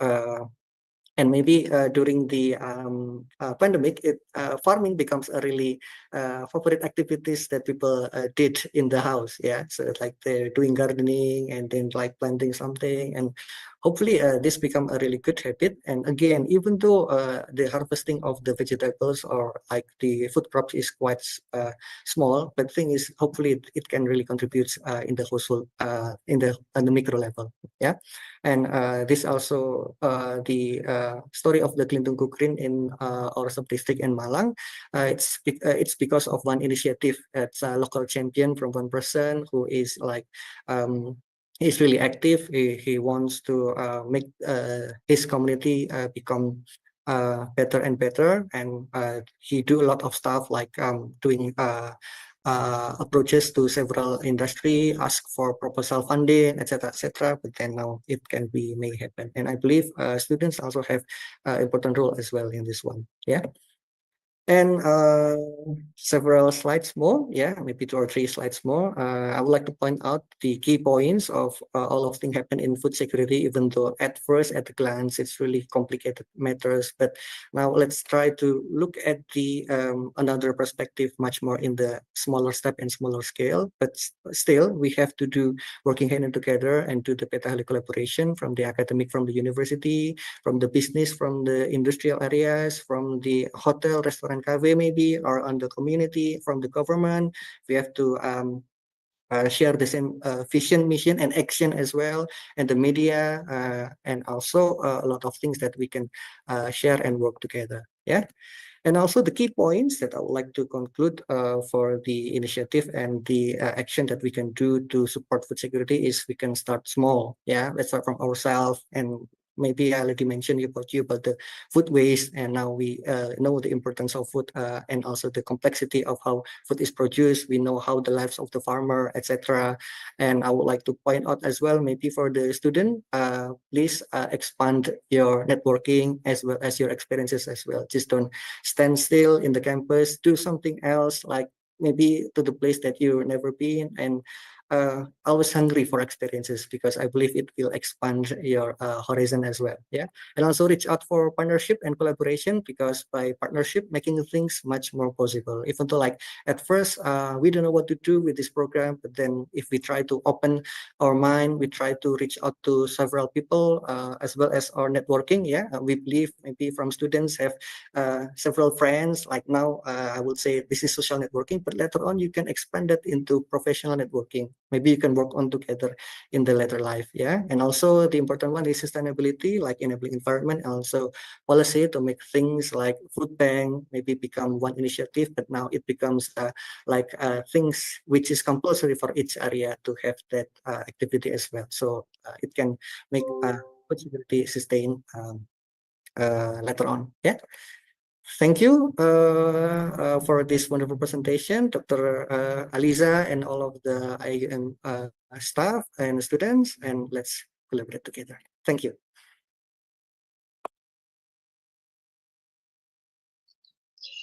Thank you, Mr. Intan Yusuf Habibi, for the informative session. We now open the floor for a Q&A session. If you have any questions for our speakers, please feel free to unmute your microphone to ask directly or type your question in the chat box.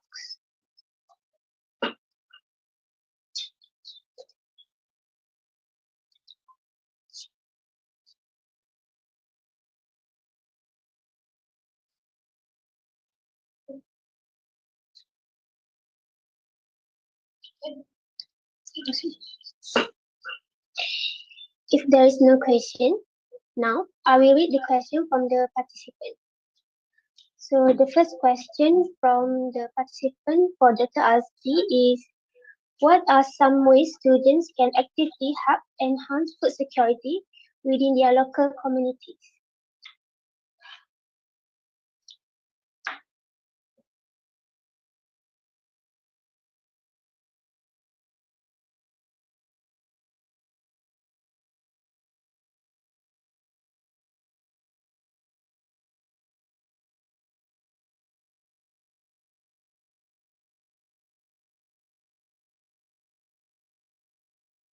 Can you repeat the question, sister? What are some ways students can actively help enhance food security within their local communities? Okay. Okay, let me try to answer it first, then perhaps we will listen to Mr. Yusuf after this, right? So perhaps in many universities nowadays, they have this movement within the student societies as well as with the help of lecturers as well. For example, in IIUM Gombak, they have this food pantry of students' food kitchen, whereby they collect food from local people or donors, and they cook at the kitchen somewhere in the faculty or in the mahala, if I'm not mistaken, somewhere there. They rent a small area with stove, complete with all the facilities, and they either sell it with a very minimum price. Sometimes they make it totally free if they're donors during that particular time. Other than that, food banks, small scale food banks like Brother Yusuf mentioned just now, the local university population can establish small food banks like what our masjid. Masjid is a very good venue, to establish this local food bank for university or campus population as well. Right. Perhaps we listen to experience from Brother Yusuf. Okay, thank you, Dr. Wan Azdi, for the answer. I would like to add several answers from my experiences. I believe the most important part is how university makes enabling environment for the students to have that kind of activities. And because my experience, Dr. Wan Azdi, I'm a coordinator of the partnership in my faculty. So in terms of involving partners and like with the National Food Agency or maybe with the Food Bank Bandung, it's also important that we can share that activities or partnership to the student as well. So I would like to say like the environment, we have to create that for the student as well. So maybe like the first information, because I believe students are closely have that connection with the lecturers, and we are the source of information for them when we have to give them a lot of things, especially about the collaboration and partnership, which is actually student is really keen to understand and they want to gain experience as well. Yeah, and I believe first is of course from the campus activity, in which the campus has also the responsibility to expand the opportunity for the student. But the second that I already mentioned is about on how we can try to expand ourselves, and we try to become much more open-minded, yeah, because like mostly we are quite comfortable with the life in campus. We are really that's so comfortable with, okay, today we have lecture and then we just go home, sleep, and then going to lecture, go home, sleep, and that's just um routine activity. But please bear in mind, you have a lot of things to experience, because I believe it is really valuable. And I believe in terms of, I would like to point out food bank. I believe food bank in Malaysia, especially in Kuala Lumpur, is much more abundant compared to Indonesia. The concept of food bank is still quite new for us, and maybe that's also one opportunity that you can try, because there is because I believe they also provide several activities related with volunteers, and I believe that also one opportunity that you can get. Yeah, that's my answer. Thank you.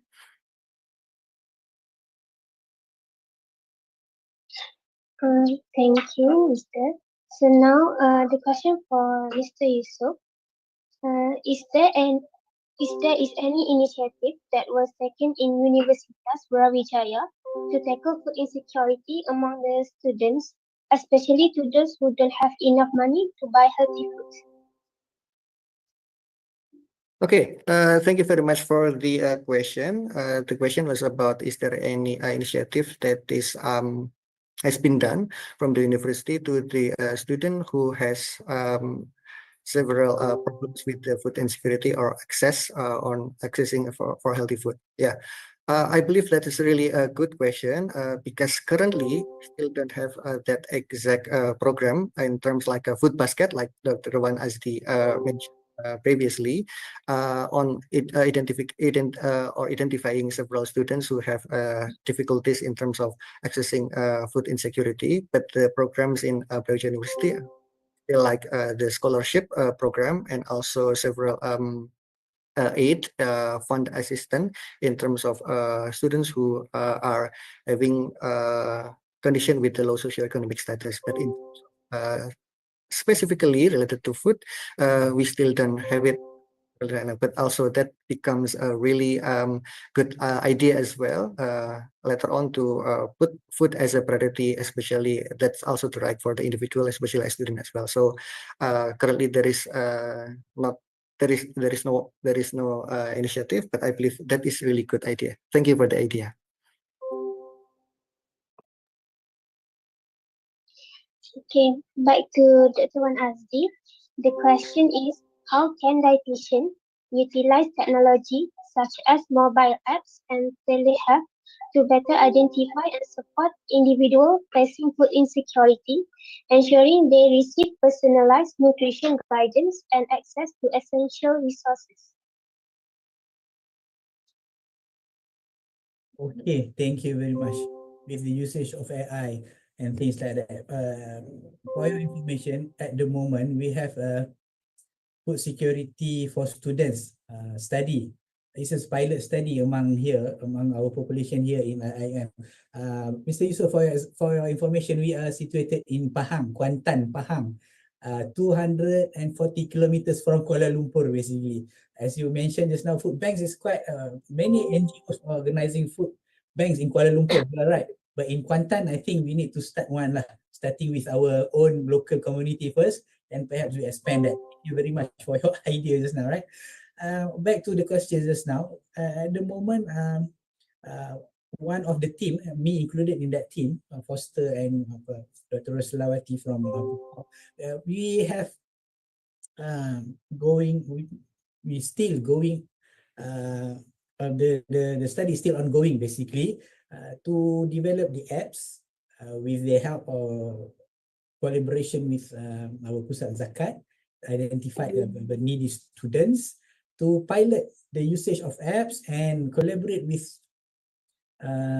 people from outside, the vendors, related vendors, to provide special ataupun tailored to serve the tailored needs of the students lah, but not up to the healthy ataupun nutrient specific at this point, but to see how feasible the usage of apps. It is, if you can imagine, this is like a Grab food kind of thing, you can choose what you want to eat, and of course with a subsidized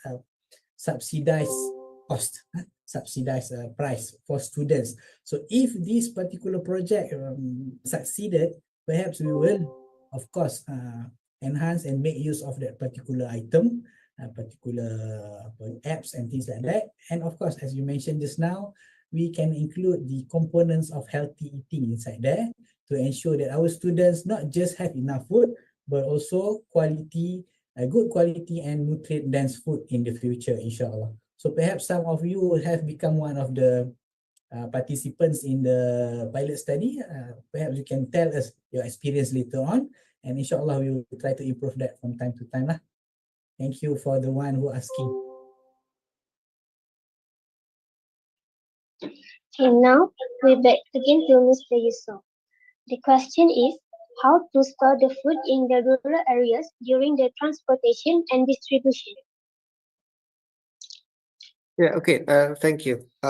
Please correct me if I'm wrong. So the question is on how we can enhance the transportation access in the rural and difficult and remote area.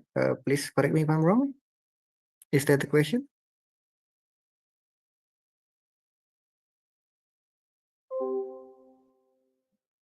The question is how to store the food in the rural areas during the transportation and distribution. Yeah. Okay. Yeah. Okay, that's a really good question, especially in the rural area in which we do believe there is several constraints and also challenges and increasing in terms of food security there. Yeah, I believe that also become a primary challenge in a rural area, especially in Indonesia as well.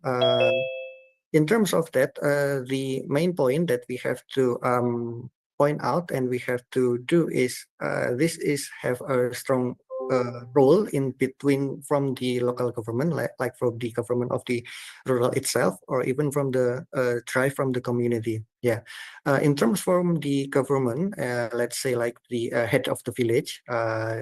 for the example, like we have like the fund of the in Indonesia, we have a program called the village fund. And it's really a big fund that is have from the each village, and and the cost of the fund is almost close to the 1.5 billion rupiah. That's really big sum of money, and the government can use that fund into several priorities that is actually become a problem in their village. Yeah, but the thing is, the village fund, I would say that program or dana desa, yeah. Dana desa in reality or in the practice mostly are used for the infrastructure things. Yeah, so that's still one things to improve because of the main roads, and also for the and also for some building for the schools, etc. But in terms of food, I believe there is still initiative is not quite that abundant. But currently now there is also several peoples from the academia, or maybe from the initiative from the national about the stunting issues in Indonesia is really prevalent. Yeah, and the usage of the dana desa or the village fund is now converted, that it can be used not only for the infrastructure, for the improvement of the road, etc., but also for the problems to tackle stunting, such as maybe giving some complementary food for the children, and also for the pregnant woman as well. And that's also something is now also happening for the complementary food for the elderly as well. Now is also become much more apparent. So actually it's much more related to the role of the government itself, and how the government have their awareness about that food become their priority. And now there is like movement to combat stunting, and through using the dana desa or village fund, to use that fund from the village to give that to several people in it in terms of food and program. But also in terms of the community, well, we have to contribute that, especially for the student. If you can contribute, maybe from the let's say like if there is some several courses start, maybe in IAUM, maybe like you stay in rural area for several time, like in Brawijaya, we have that kind of a course, which is students are obliged to live in rural area for 1 to 2 months. They do several activities starting from data collection, and also they stay with the people there, and they identifying the problems related with the nutrition and food, and then they create some programs there, and also they present their program to the local authorities, to the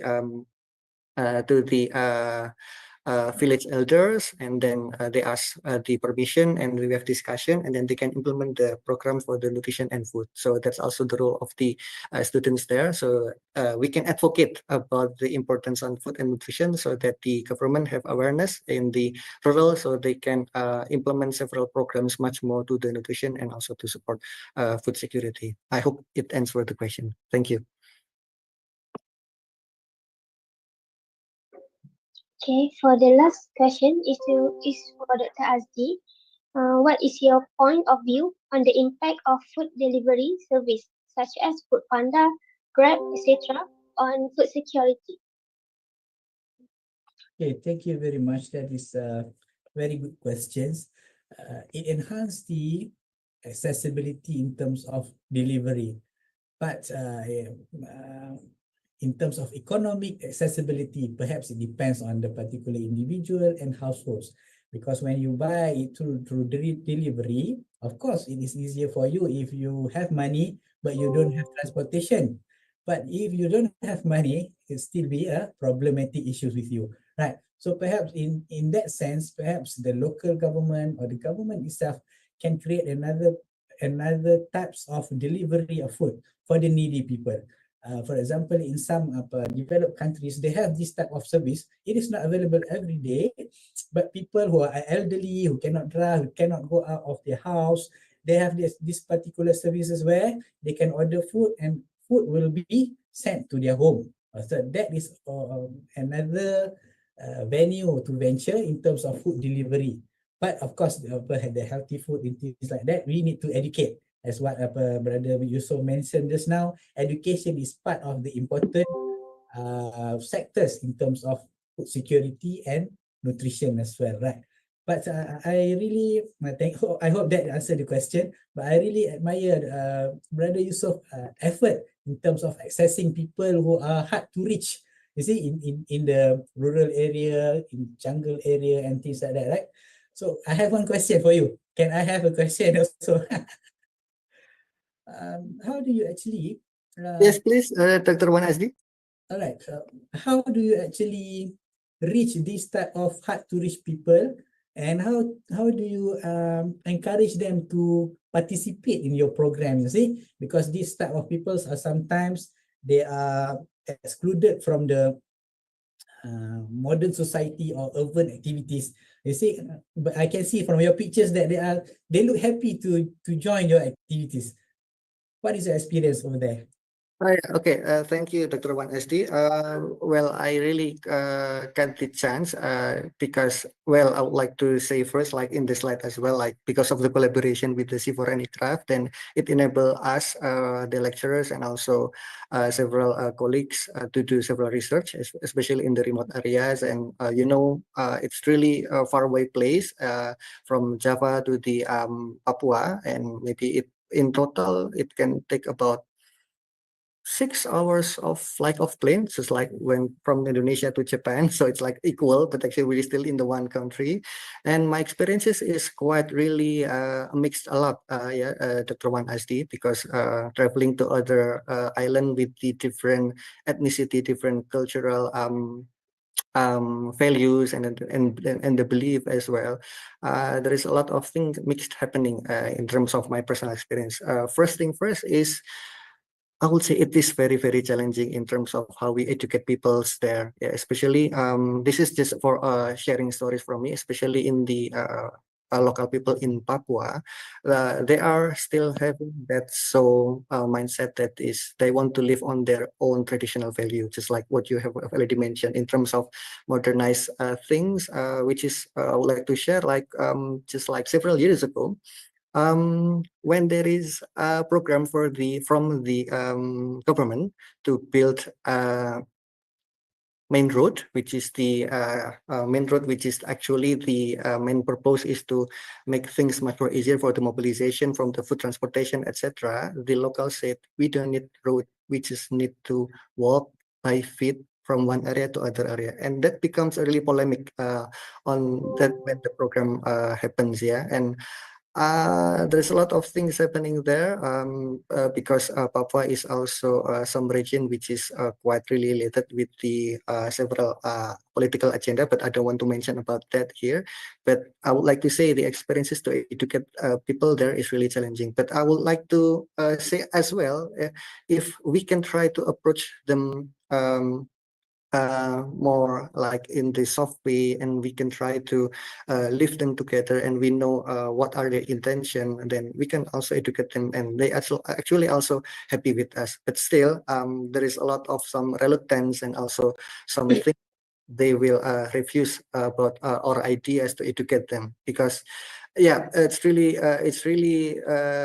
interesting at the same point, because the healthcare who already lived there from 10 years or even longer than that, they complain to me, Mr. Yusuf, well, I have lived there for longer than you just visit our village, and it's really challenging. I already educate them over and over and over, and it's really difficult to really educate them and to have a healthier and better mindset. So I believe it is really a big challenge, because in terms of mindset and also because of the cultural beliefs and values of them, they just like to live in their areas as well. But the thing is, like the challenges remains, Dr. Wan SD. So, well, I would like to say we have to try to expand our horizon and try to took that experience, even though actually there's a lot of things that maybe if you go there, then you can see this is quite things that really difficult to change.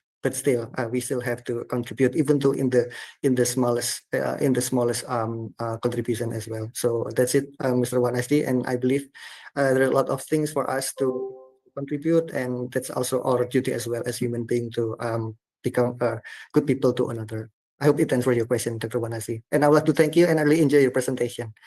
Hopefully, in the nearest future, we can meet in person and we can share a lot of thoughts together, Dr. Wanasdi. I really enjoy it. Inshallah, yeah. I'm looking forward for that too, inshallah. Sorry, can I ask question? Okay.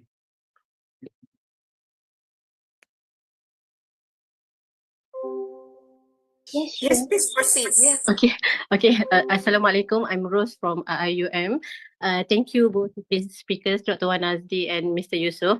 I just want to ask Mr. Yusof, correct me if I'm wrong. I think Indonesia did quite a good job in declining the prevalence of food insecurity at national level. If I'm not mistaken, the prevalence of food insecurity in Indonesia decreased from the 8.7% to the 5% according to World Bank data.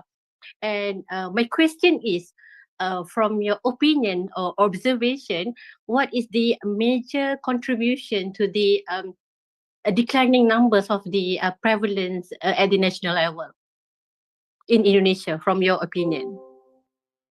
Yeah, okay. Thank you for the question. Yeah, based on the data, actually there is also slight improvement in terms of the number of the less food insecure in several areas in Indonesia. Because in my opinion, I believe there is also several movement that happen, which is actually from the I would say in the grassroots. Or maybe from the people initiative. And now I believe that also become really apparent, and also the role of the private sectors, such as maybe from the industries, and also because of the policy that is now much more related to the how each industry can have their corporate social responsibility to the nearest society, and one of them is also related with the food program as well, because well, I believe there is still a lot of things to we have to work on the food insecurity, because even though actually in terms of numbers, but in reality we still see a lot of things happening there. Maybe like I would say maybe just like when I do several activity in several rural places for the student activity as well, because I'm also the coordinator course of the for the course of the monitoring and program evaluation and prevention for the student in rural areas. I still see a lot of people still in really poor condition with the low socioeconomic status, etc. And yeah, there is still a lot of things to work on. But I would like to say that's because of the initiative from the grassroots, from the locals, and also from several policies, especially from the corporate social responsibility that also now geared toward the food priorities as well. And other than that, I would say in terms for the agricultural inputs like fertilizer, crops, etc. Well, I haven't seen much more contribution into that. Even though actually there is some action to do that, but still the long administrative process in terms of the farmers to get the crops and also the fertilizer, and also the and also I would say the price of the food crops is still become a really big challenge, because like I mentioned earlier, farmers do really work hard at taking care and nurturing their crops, but in reality when they get harvest, the price of the food crop is really low. And now it become a really big challenge, like now, like because we have now we have a new president right now, and also one of the program of the Ministry of Agriculture is they want to the ministry wants to have some program like if there is a millennial become a farmer, then they will get a really high salary of that. Yeah, because in the reality nowadays, people who wants to be a farmer is becoming really low and less. Yeah. Nobody wants to become farmer because of the efforts that they have to take that really so hard, but in reality then they are not having a good income. I hope it answers your question. Thank you. All right, thank you.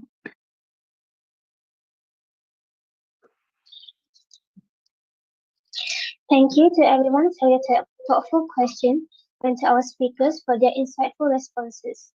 Now, we will proceed with the photography session. Kindly turn on your cameras for a group photo. You are recommended to use the background that has been sent in the group WhatsApp, but if you don't have, it's okay.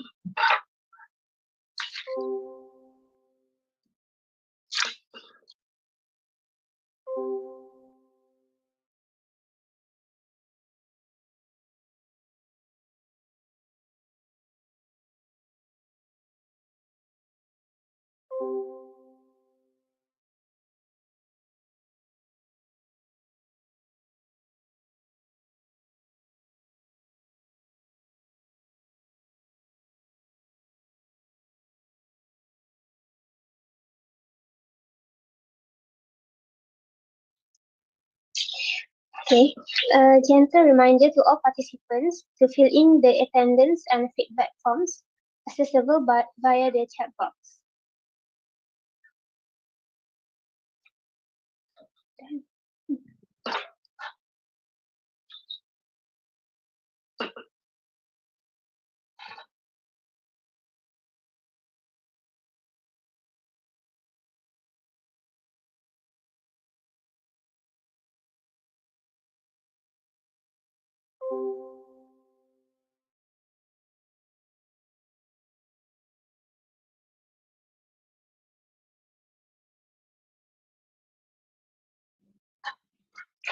With that, we now go toward the end. We are sorry for any inconvenience from us. We conclude our event with tasbih kafarah and surah al-Nas.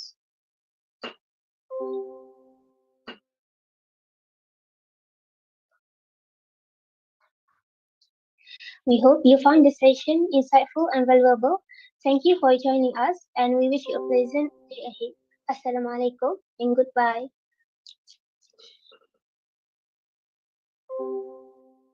Assalamualaikum warahmatullahi. Thank you everyone. Have a nice day. Thank you, everyone. Thank you, Dr. Aliza. Thank you, Dr. Thank Wahid. you, Doctor. Thank you very much.